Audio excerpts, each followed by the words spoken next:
Com muita alegria nós estamos aqui de novo, graças a Deus, mais uma segunda-feira, todos nós aqui juntos, nos vendo, nos encontrando, isso é super importante, porque nós tivemos mais uma semana de chance e precisamos aproveitar, né? Da melhor maneira possível, amando, servindo, lapidando, né? Sempre para frente e para o alto. Vamos lá, então, meus amados. João, você pode começar a fazer a ambientação, João? Sim, sim. Boa noite a todos. Boa noite. Graças a Deus, a Jesus, a Francisco de Paula e graças a Pai Jacó. É do livro Vida Feliz, capítulo 120, psicografia de Divaldo Franco, pelo espírito Joana de Ângeles. Mesmo que não saibas, és exemplo para alguém. Sempre existem pessoas que estão observando os teus atos, mesmo os equivocados, e se afinam com eles. Desse modo, és responsável não só pelo que realizes, como também pelo que as tuas ideias e atitudes inspirem aos outros. Os ditadores arbitrários, a sós, nada conseguiriam fazer, não fosse aqueles que pensavam de igual modo e os apoiavam. Assim também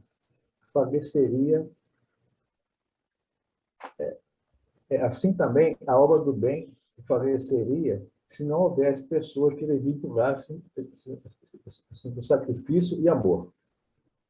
Cuida do que fazes e realizes, ensejando seguidores que se edifiquem e ajam corretamente.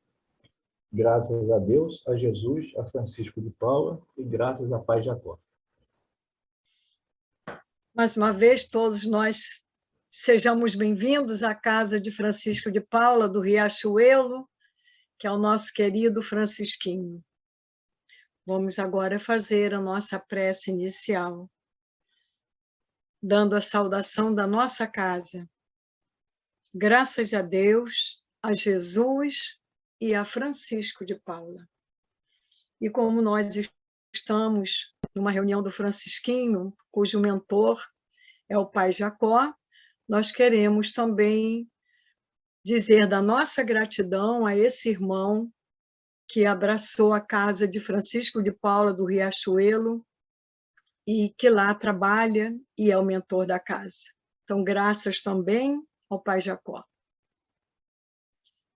Senhor, Deus de infinita bondade e de misericórdia, aqui estamos diante de vós, pedindo o vosso amparo e a vossa proteção para o trabalho da noite de hoje.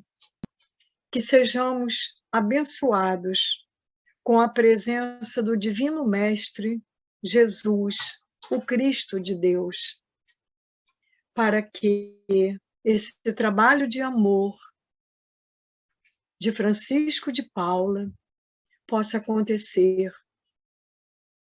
com muita caridade, com muito amor e com muita segurança. Graças a Deus, a Jesus e a Francisco de Paula. Pedimos agora a nossa irmã Kênia que leia para nós uma passagem do Evangelho segundo o Espiritismo. Graças a Deus, a Jesus, a Francisco de Paula, graças a Pai Jacó. Evangelho segundo o Espiritismo, capítulo 17, Sede perfeitos, item 7, o dever, aberto ao acaso. O dever é a obrigação moral da criatura para consigo mesma, primeiro e em seguida para com os outros. O dever é a lei da vida. Com ele, deparamos nas mais ínfimas particularidades, como nos atos mais elevados. Quero aqui apenas falar do dever moral e não do dever que as profissões impõem. Na ordem dos sentimentos, o dever é muito difícil de cumprir-se, por se achar em antagonismo com as atrações do interesse e do coração. Não tem testemunhas às suas vitórias e não estão sujeitas à representação suas derrotas. Graças a Deus. A Jesus, a Francisco de Paula, graças a Pai Jacó. Obrigada, Kênia. E agora, com muita atenção, vamos acompanhar o estudo feito pela nossa irmã Cristina, que vai trazer para nós um pouquinho mais de subsídios para a nossa reforma íntima acontecer o mais rápido possível, não é? Minha irmã, muita luz para você, boas vibrações. Boa noite a todos, é muito bom estar aqui com todos vocês. Obrigado pela presença. Vamos refletir junto hoje num tema que é bem interessante. É a segunda vez que eu falo sobre isso, mas quando eu parei para fazer esse estudo, eu vi, poxa, mas que coisa, é uma coisa que a gente não para muito para pensar, e depois a gente vai ver o quanto é importante a gente refletir sobre isso. E o título é A Estrada da Vida, e foi retirado do capítulo 9 do livro de Obras Póstumas. Eu vou falar rapidinho, só dar uma palhinha sobre o livro, porque a gente não costuma estudar sobre esse livro. Essa obra ela foi publicada após a desencarnação de Allan Kardec. Ela apresenta no começo a biografia do codificador, seguida de um discurso de Camille Flammarion, que ela pronunciou no sepultamento de Kardec. Aí ele vai reunindo importantes registros deixados por Allan Kardec, porque quando Allan Kardec desencarnou, ele não tinha publicado essa obra. Então, mas tinha várias coisas anotadas, que ele já vinha anotando para poder, quem sabe, publicá-la, né? E não deu tempo de publicar, então foi publicado depois do desencarne dele. E aí ele reuniu importantes registros acerca de pontos doutrinários e fundamentação do espiritismo. O trabalho ele se divide em duas grandes partes. A primeira parte aborda assuntos como caráter e consequências religiosas das manifestações dos espíritos, as 5 alternativas da humanidade, as expiações coletivas, liberdade, igualdade, fraternidade. Tem uma parte muito linda, tem música espírita, a morte espiritual, a vida futura. E a segunda parte inclui apontamentos em torno da iniciação espírita e o roteiro missionário de Kardec, assim como uma exposição de motivos apresentada na Constituição do Espiritismo como um precioso legado do mestre lyonês às sociedades espíritas do futuro. Então, Allan Kardec, ele nos deixa um legado para a eternidade, como sempre. Bom, então a gente vai começar com um texto que foi retirado do livro Palavras do Coração, de Meimei, psicografado por Chico Xavier, que vai dar o início ao que nós vamos falar. E o título desse texto é Caravana. Vamos colocar bastante atenção às palavras que eles nos trazem aqui, as reflexões que nós temos que ter diariamente, que a gente não presta atenção a isso. Aí começa assim. Qual se te visses em meio de grande multidão, da qual participas, observa os que passam contigo na caminhada. Natural que te enterneças ante os que se apresentam infortunados e enfermos. Os tristes e os fracos, os cansados e os esquecidos, te arrancam melodias de ternura às cordas do coração. Entretanto, não silencies essa música da alma à frente daqueles outros que te pareçam felizes.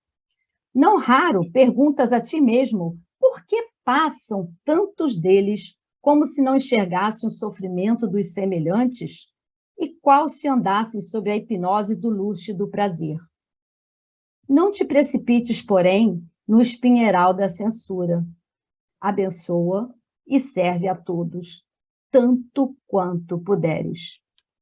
Muitas vezes, o homem que se te adianta em caminho, na posição de comandante da fortuna, ele traz um cérebro cheio de aflições que não conseguirias suportar.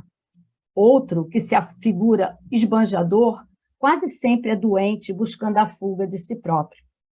Outro ainda que avança, recolhendo condecorações e medalhas pelos recursos que conseguiu entesourar, frequentemente é um mendigo de amor, relegado à solidão. A mulher que enxergaste ricamente trajada costuma ocultar no peito enorme vaso de lágrimas. E aquela outra que se te revela por expoente de beleza e poder, muitas vezes... Então, eu vou continuar, tá, gente? Eu estava no texto do Meimei, falando sobre caravana. Então, vou finalizar chegando aqui. Não critiques e nem apedrejes criatura alguma. Na terra e fora da terra, integramos a imensa caravana que se desloca incessantemente para adiante. Não reproves ninguém. Todos somos viajores nas estradas da vida, necessitando do auxílio uns dos outros, e todos estamos seguindo com sede de compreensão e fome de Deus. A marcha será medida pelo passo do serviço ao próximo. Esse texto maravilhoso, ele vai dar início ao que a gente vai falar hoje aqui. Estão vendo?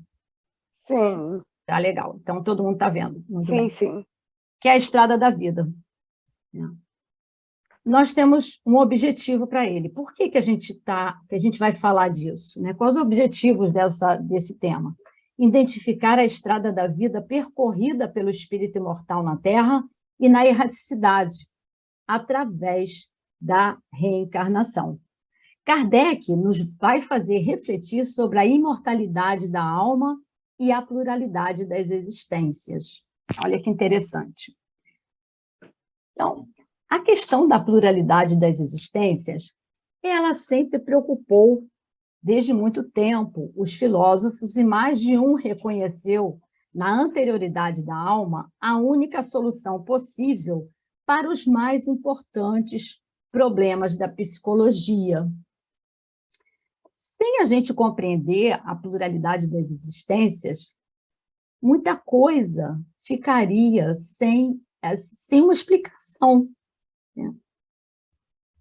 Que ideia nós temos da pluralidade das existências? A pluralidade das existências, ela expressa a ideia da reencarnação. O nome a gente já conhece, né, há bastante tempo, né, que a gente vem estudando, o nome dos mais difundidos pelos adeptos do espiritismo, se não o principal, né? Vamos ver o que nos diz o Livro dos Espíritos sobre isso tudo. Aí a gente vai lá na questão 166 do Livro dos Espíritos e Kardec pergunta: como a alma que não alcançou a perfeição durante a vida corporal, ela pode acabar de se depurar? E os espíritos sabiamente respondem: submetendo-se à prova de uma nova existência. A alma tem, portanto, que passar por muitas existências corporais? Sim, respondem eles. Todos nós temos muitas existências. Os que dizem o contrário querem vos manter na ignorância em que eles próprios se encontram. Esse é o desejo deles. Tá bom. Kardec, novamente não satisfeito, pergunta: qual é o objetivo da reencarnação? E eles respondem: expiação, melhoramento progressivo da humanidade, e sem isso, onde estaria a justiça? É exatamente isso, né, que a gente já estudou várias vezes no Livro dos Espíritos. Só que essa teoria, para muitos, existe uma objeção contra isso.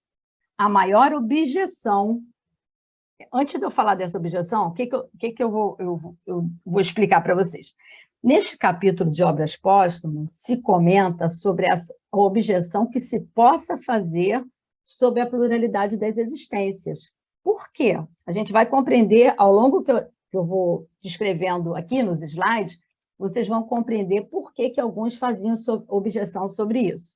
Então, a maior objeção que podem fazer à teoria da pluralidade das existências é da ausência de lembranças das existências anteriores.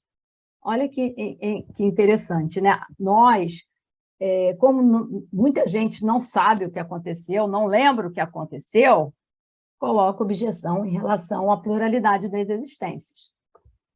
Se faz essa objeção, mas vamos prestar atenção no seguinte: se nós levarmos em conta uma sucessão de existências inconscientes uma das outras, se nós pensarmos, deixar um corpo para retomar logo o outro, sem a memória do passado, seriam alguns pontos de partida sem ligação, e seria a negação de qualquer responsabilidade moral, não é?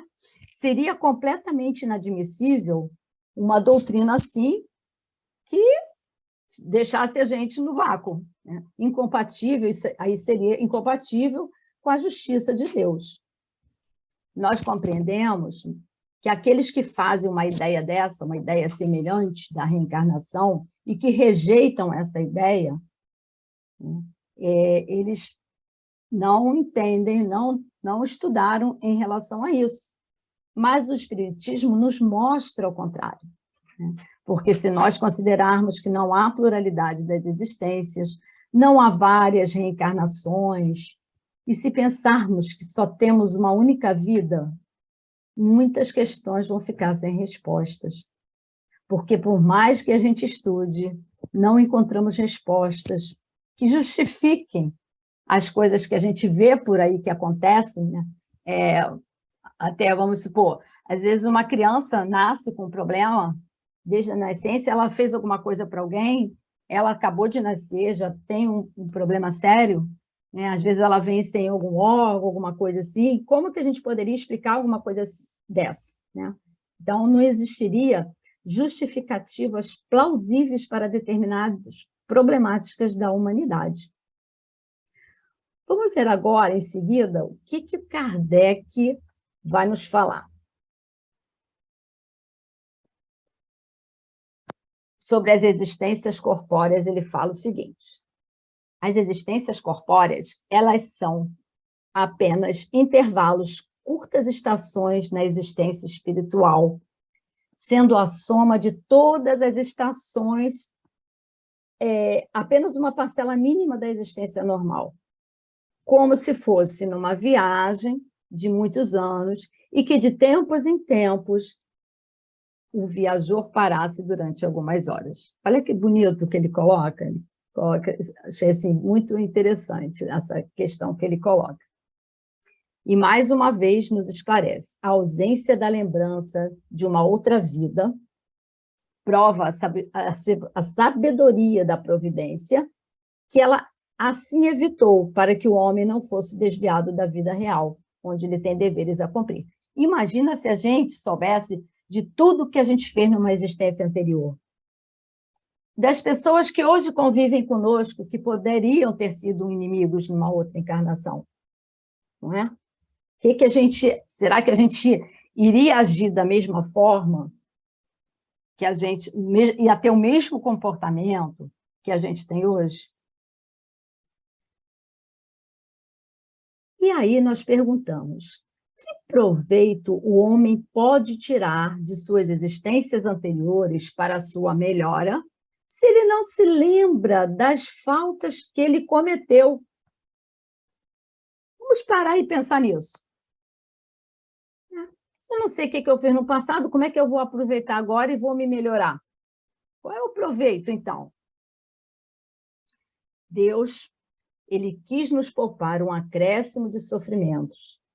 Qual não seria a nossa humilhação ao pensarmos no que já fomos? Imagina se a gente tivesse sido uma pessoa bem ruim, fazendo mal, e agora a gente soubesse disso. Como é que iria ser? Né? Então, o que a gente pode falar?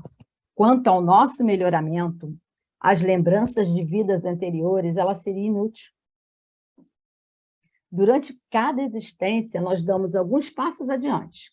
Cada existência, a gente melhora um pouco mais. A gente se aperfeiçoa um pouco mais. Adquirimos algumas qualidades e nos despojamos de algumas imperfeições. Isso pouco a pouco. Então, não adianta dizer que numa encarnação só a gente vai conseguir resolver tudo e estar 100%, não. Eu costumo dizer, quando faço alguma coisa errada, eu falo assim, olha, eu estou em construção, né? Porque é bem complicado. Então, cada existência é um novo ponto de partida, em que nós aqui somos, e nós não temos que nos preocupar nem nos inquietarmos pelo que a gente foi na vida passada. A gente tem que tentar ser o melhor agora, nesse momento. Se numa existência anterior nós fomos canibais, o que nos interessa se hoje não somos mais? Acabou. Não vamos ficar pensando numa coisa que a gente não sabe nem o que aconteceu, né? Se tivermos qualquer defeito que a gente não sabe, é porque esse defeito já foi sanado, não sobrou nenhum traço, é porque já está tudo soldado, essa dívida está soldada. A gente agora vai pensar o que a gente pode fazer agora de bom se a gente cometer algum erro. Então, dívida saldada e não temos mais que nos preocupar. Temos que pensar em ser sempre um pouco melhor a cada dia, nesta encarnação.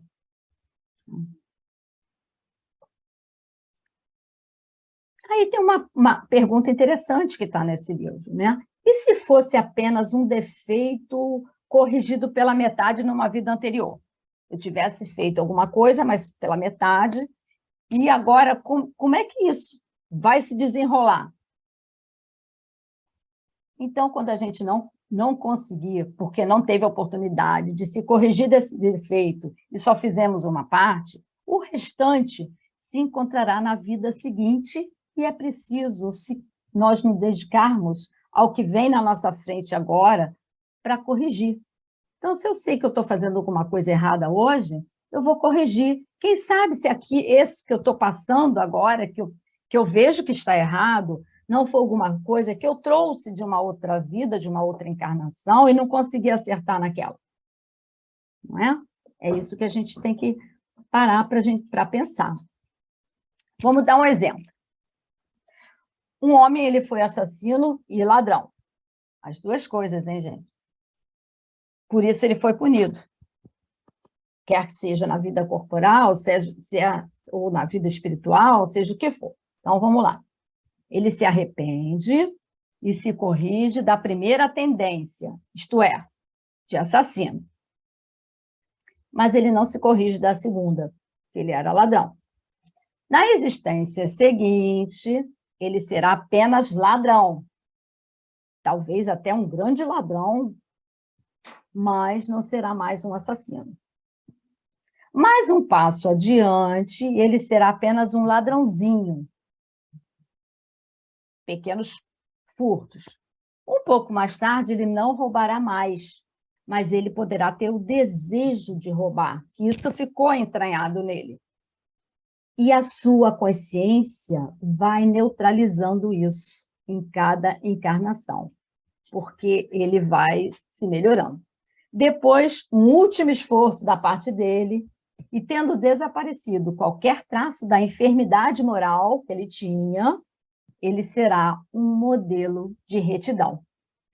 Então, a pergunta, o que importa o que ele foi na vida anterior? As lembranças não seriam uma tortura e uma humilhação para ele? Né? A alma, ela se melhora passando e repassando pelas peneiras da encarnação. Como eu tinha falado anteriormente. A cada encarnação, a gente melhora mais um pouquinho. Pela pluralidade das existências, seu futuro está nas suas mãos. Isto quer dizer, não adianta a gente falar que o outro é culpado, né?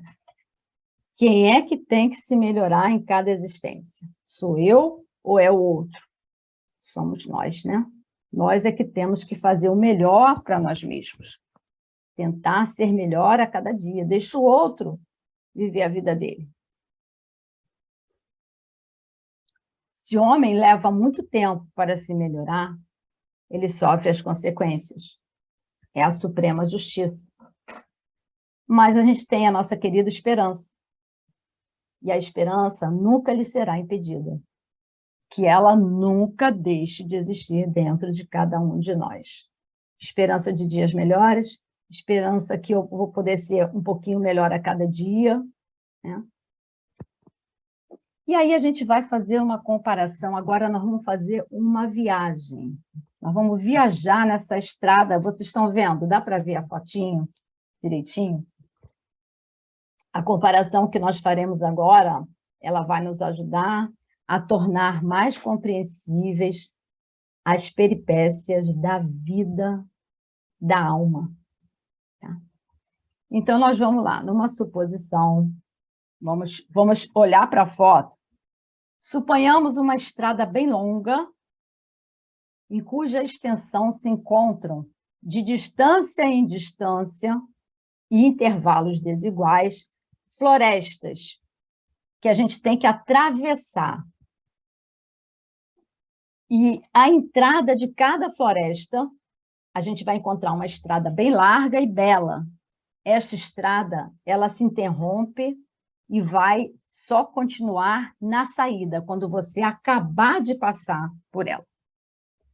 Mas a gente vai colocar uma pessoa viajando nela. Então, um viajor, que a gente vai colocar alguém, mas que a gente pode pensar que sejamos nós, tá? Um viajor segue por essa estrada e penetra na primeira floresta, onde não há nenhuma trilha fácil. Não tem nenhum fácil acesso. É bem complicado você passar por ela. Você se depara, ao contrário, com um labirinto e que acaba até se perdendo se não tomar cuidado.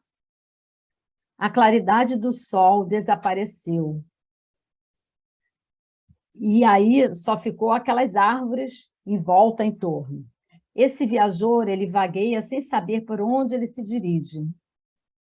Afinal, depois de muito cansaço, ele chega aos confins da floresta, mas aí ele já está dilacerado pelos espinhos, machucado pelas pedras. Lá ele vai descobrir de novo a outra parte da estrada e prossegue a sua jornada, procurando curar-se das feridas. Então, olha, primeira parte, bom? Então, vamos continuar caminhando. Mais adiante, ele encontra uma segunda floresta, onde o esperam as mesmas dificuldades. Ele, porém, já tem um pouco de experiência, e aí ele já sai menos contundido, menos machucado dessa segunda vez. Ele está mais desperto, mais calejado do que ele passou na primeira. Aí ele se depara com um lenhador. E esse lenhador lhe indica a direção que ele deve seguir para ele não se transviar. A cada nova travessia, aumenta a sua habilidade, de maneira que ele transpõe cada vez mais facilmente os obstáculos e ele está certo de que a saída de cada uma delas, de cada uma das florestas, ele encontrará de novo a boa estrada. Ele vai se firmar nessa certeza e depois ele já sabe orientar-se para achar com mais facilidade o restante da caminhada dele. Essa confiança de encontrar a saída o sustentará para prosseguir a caminhada. E vamos continuando. A estrada, ela chega ao cume de uma montanha muito alta. Quando ele chega lá em cima, ele descortina todo o percurso, dá para ele olhar tudo de lá de cima, desde o ponto de partida, desde onde ele começou. Então, quando ele chega nesse ponto, ele consegue ver tudo que conseguiu atravessar até ali e o que passou durante esse percurso. Ele consegue enxergar que nas primeiras florestas parecia não ter fim o caminho e que, se ele pudesse, parecia que ele não ia conseguir chegar ao objetivo dele. Ele pensa também que o lenhador que encontrou no caminho ajudou bastante e o colocou no bom caminho, porque ele é que informou o caminho para ele, para onde ele tinha que seguir. Concluindo, ele visualiza todos os detalhes e os passos falsos que ele deu até ele chegar onde ele chegou. E o ancião lhe avisa: meu filho, chegaste ao fim da viagem, e agora consegues ver um grande número de viajantes na estrada que você percorreu e que, como você, correm o risco de perder o caminho. Você já passou por isso, mas eles não. E agora, o ancião lhe pede, vá ao encontro destes e tenta, através dos teus conselhos e experiências, guiá-los para que eles possam chegar mais cedo até aqui onde você chegou. Olha que lindo. Aí, vamos prosseguindo. E ele responde que irá com alegria voltar e ajudar os outros. E pergunta para o ancião, por que não há uma estrada direta do ponto de partida até aqui? E o ancião lhe diz, para os que adquiriram a experiência necessária, conseguem pegar um caminho mais direto e chegam mais cedo. Mas, para isso, depende do trabalho feito nas primeiras travessias. Então, chegam ao final pelo seu mérito. Meu pai, diz o viajante, numa dessas florestas eu encontrei um homem que ele me disse, nos confins há um abismo que é preciso atravessar de um só pulo. Porém, de 1000, só um único consegue. Os outros caem ao fundo de uma fornalha ardente e ficam perdidos e sem retorno. Meu filho, respondeu o ancião, este abismo não existe. Todos têm a possibilidade de vir até mim. Sem armadilhas, claro que não é fácil. Há dificuldades, mas cedo ou tarde, todos vão ultrapassar este abismo. Então, esse abismo é uma alegoria. E continua o ancião. Ele pede para, olha a estrada no intervalo das florestas. Aí ele pede para o homem olhar a floresta lá de cima. Entre os viajantes, há os que caminham lentamente, com um ar alegre, alguns amigos se perderam de vista nos labirintos da floresta e ficam felizes quando encontram a saída. Há aqueles que ficam se arrastando, estão cansados, exaustos e pedem ajuda para outros. Por quê? Porque, às vezes, tiveram alguma falta que eles cometeram, e eles estão sofrendo as penalidades, mas tudo isso vai ser uma lição para cada um deles. O abismo, gente, simboliza os males que se experimenta. E dizendo que em 1000 só um atravessa esse abismo, o homem teve razão, pois o número de imprudentes que nós temos nessa caminhada é bem grande, nos incluindo também, claro, né? A gente tem que se incluir também, porque ninguém aqui é perfeito. A estrada, ela simboliza a vida espiritual da alma e cujo percurso nós somos mais ou menos felizes. Vai depender de quem, né?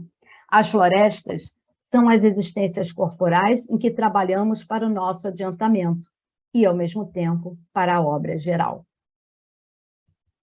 O viajante, tendo chegado ao objetivo e que retorna para ajudar os que vêm atrás dele, simboliza os anjos guardiães, os missionários de Deus para fazer o bem. Aquelas pessoas que aparecem assim da nossa vida do nada, para nos ajudar de repente. Quando a gente está mais precisando, aí chega alguém com uma ajuda que a gente não espera, né? São esses anjos que aparecem para nós. Vai, meu filho, mostrar esta saída àqueles que estão no fundo do abismo. Vai sustentar os feridos da estrada e mostrar o caminho àqueles que atravessam as florestas. Olha que lindo que ele nos fala, né? Então, agora eu queria colocar aqui para vocês, só para a gente poder finalizar.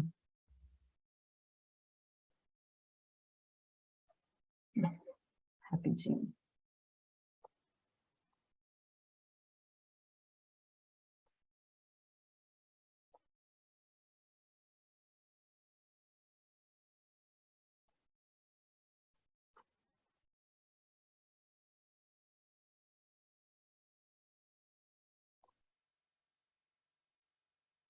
Está todo mundo conseguindo ver? Sim? Eu não estou conseguindo ver vocês. Dá para alguém me abrir o microfone para falar se estão vendo? Sim, Cris, estamos vendo. Obrigada, amor. E se a vida fosse uma estrada?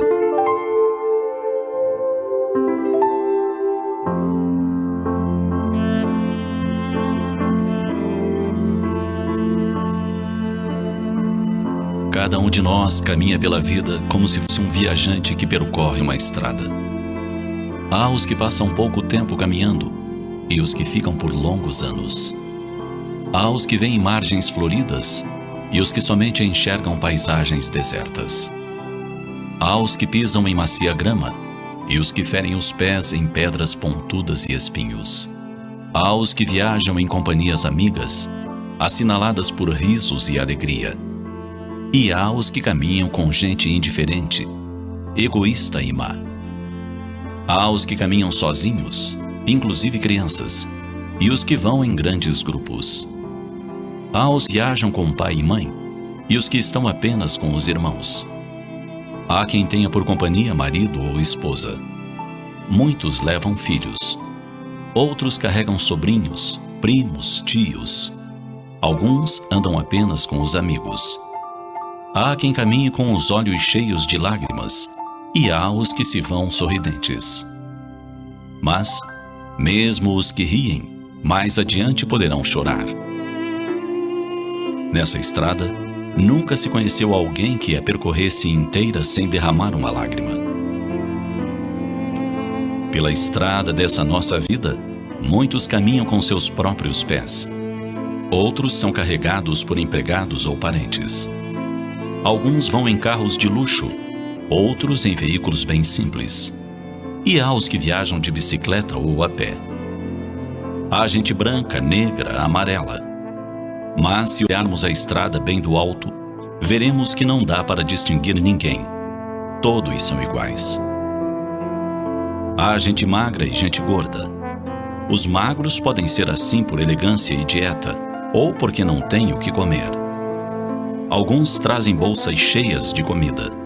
Outros levam pedacinhos de pão amanhecido. Muitos gostam de repartir o que têm. Outros dão apenas o que lhes sobra. Mas muita gente da estrada nem olha para os viajantes famintos.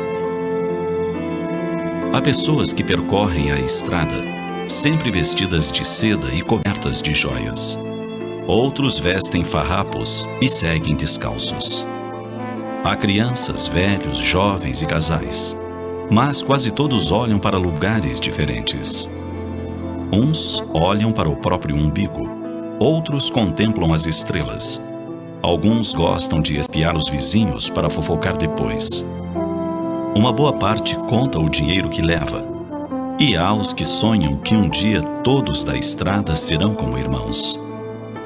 Entre os sonhadores, há os que se dedicam a dar água e pão, abrigo e remédio aos viajantes que precisam. Há pessoas cultas na estrada e há gente muito tola. Alguns sabem dizer coisas difíceis e outros nem sabem falar direito. Em geral, os sabichões não gostam muito da companhia dos analfabetos. O que é certo mesmo é que quase ninguém na estrada está satisfeito. A maioria dos viajantes acha que o vizinho é mais bonito ou viaja de forma bem mais confortável. É que na longa estrada da vida, esquecemos que a estrada terá fim. E quando ela acabar, o que teremos?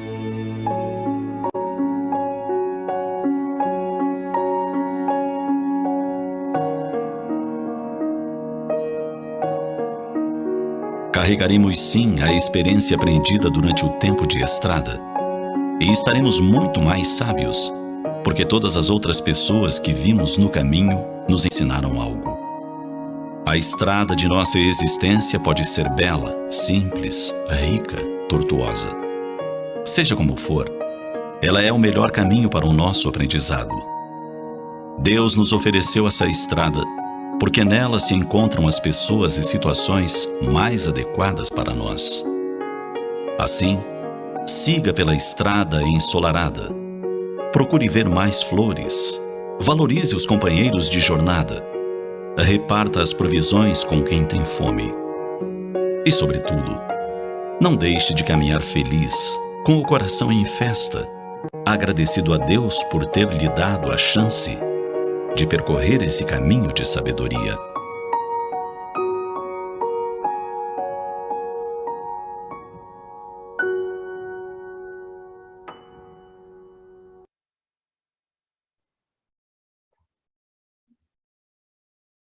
Obrigado, muita paz para todos.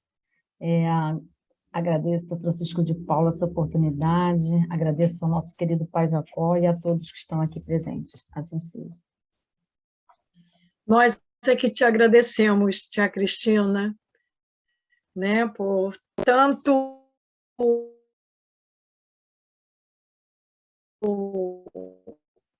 ensinamento, por tanta orientação. Que Jesus te abençoe. Para fazer a irradiação, vamos elevar o nosso pensamento a Deus, implorando o amparo e a proteção para todos os que necessitam. Graças a Deus, a Jesus e a Francisco de Paula, Pai de infinita bondade, amor, Jesus,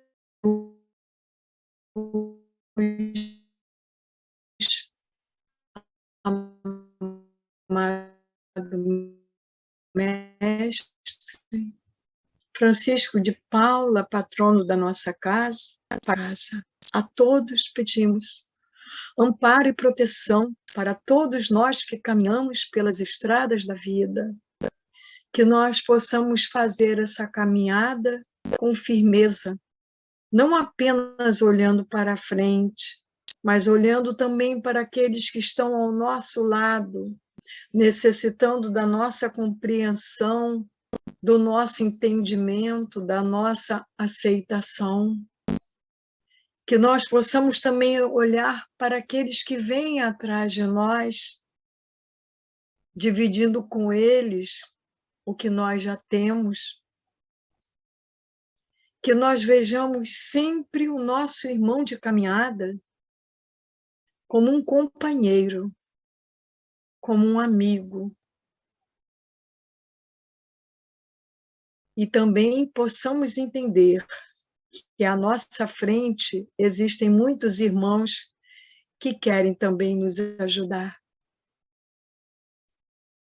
Olha, Mestre amado, por todos os enfermos, por todos os discriminados, por todos os perseguidos, pelos irmãos desempregados, pelos irmãos em situação de rua, pelos irmãos que no dia de hoje não tiveram nada com que se alimentar, e são muitos no nosso querido Brasil.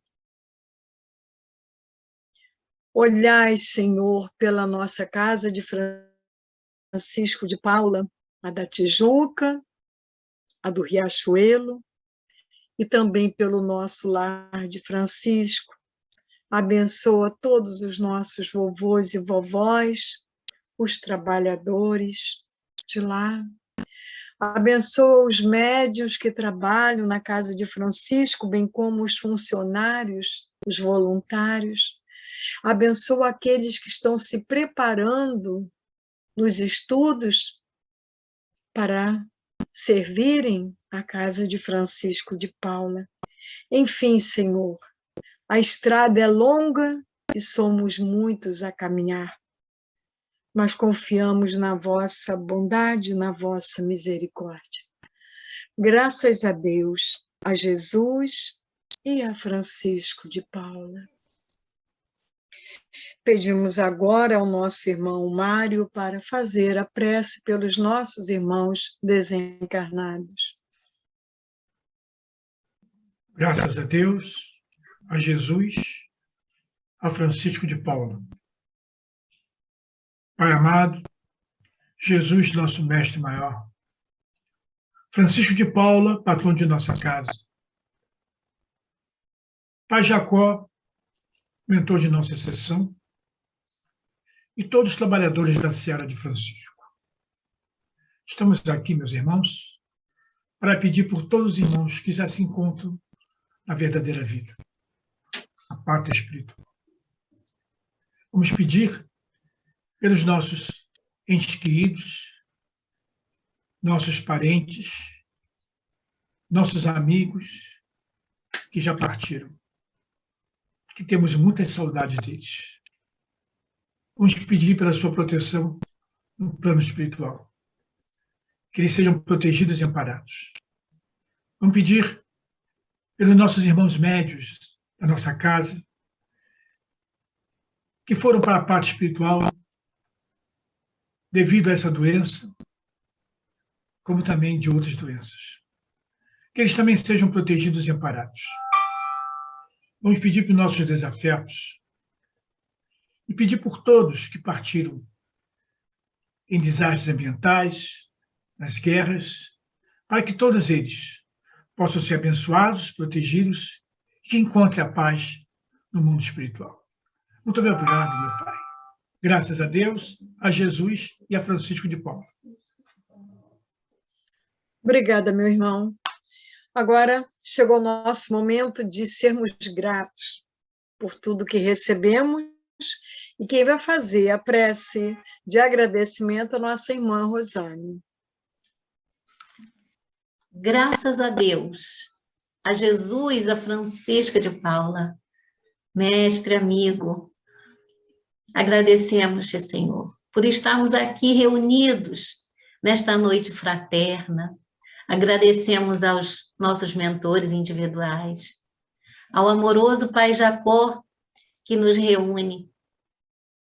E juntos, uma palavra maior de gratidão que temos por essa noite tão especial, envoltos nesse recanto de paz, que possamos levar durante essa semana essas palavras tão amorosas de reflexões para a nossa reforma, Senhor. Muito agradecidos somos por todos os estudos, pela nossa irmã que ilustrou tão bem esta noite, nos trazendo tantas reflexões.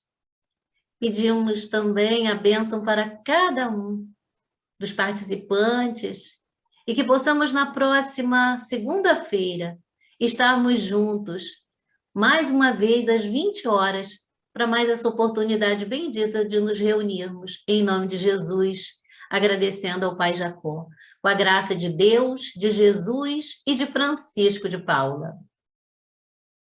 Obrigada, amada. E assim, com os nossos corações plenos de alegria, e na alegria também do dever cumprido, nós estamos dando por encerrada a sessão da noite de hoje. Que Jesus esteja conosco em nossos lares, por onde houver um irmão nosso, haja paz. Graças a Deus, a Jesus e a Francisco de Paula. Vamos agora ouvir o boletim da nossa casa? Tia Leia, você pode ler o boletim? É possível? É que vou ver onde é que eu botei. Tá. E segunda-feira, 8 horas, quinta-feira, 19h30, tá? Novo horário. O plano de reabertura da congregação sofreu as seguintes alterações aprovadas pelo Conselho Deliberativo. Não mais será exigido o comprovante de vacinação, não é mais necessário se inscrever para assistir às sessões, e o distanciamento no mínimo de 1 metro será mantido de acordo com a portaria interministerial de número 17, de 22 de março desse ano. E, em virtude dos casos de aumento de Covid, solicitamos que utilizem máscaras nas dependências da congregação. A congregação reiniciou as seguintes sessões públicas: terças-feiras, às 9h e às 20 horas, quartas-feiras, às 9h, quinta-feira, às 20 horas, e sexta-feira, 17 horas, e domingo, 15h30. Então, 3 novas sessões foram reiniciadas agora em junho. No dia 2, na quinta-feira, às 15 horas. No dia 7, terça-feira, às 15. E agora, dia quarta-feira, dia 22, às 9 horas, no térreo, no Recanto de Cheira. O horário da sessão pública virtual do Francisquinho, das quintas-feiras sofreu alteração, passando das 19 às 19h30, e as segundas-feiras permanecem às 20 horas. O atendimento fraterno passou a atender presencialmente, acompanhando os horários das sessões públicas. Médicos voluntários, venham fazer parte da equipe de atendimento do enfermo. Os interessados devem se entrar em contato com o Mário através do telefone 98899-9931. Clube do Livro Espírita, mais uma maneira de estudar a doutrina e contribuir para a manutenção da congregação. Associar-se ao clube, acesse o site da congregação na página principal e tem lá a opção para se inscrever. A partir do dia 7 de junho, quer dizer, já começou, o atendimento às mamães de forma presencial. O cadastramento pode ser feito todas as terças-feiras, no horário das 14 às 17 horas. É necessário os seguintes documentos: RG e o cartão do SUS. Agradecemos a doação de sabonete infantil, fralda de pano, calça de pezinho, conjunto de pagão, macacão curto e macacão comprido. Entregas pode ser na congregação.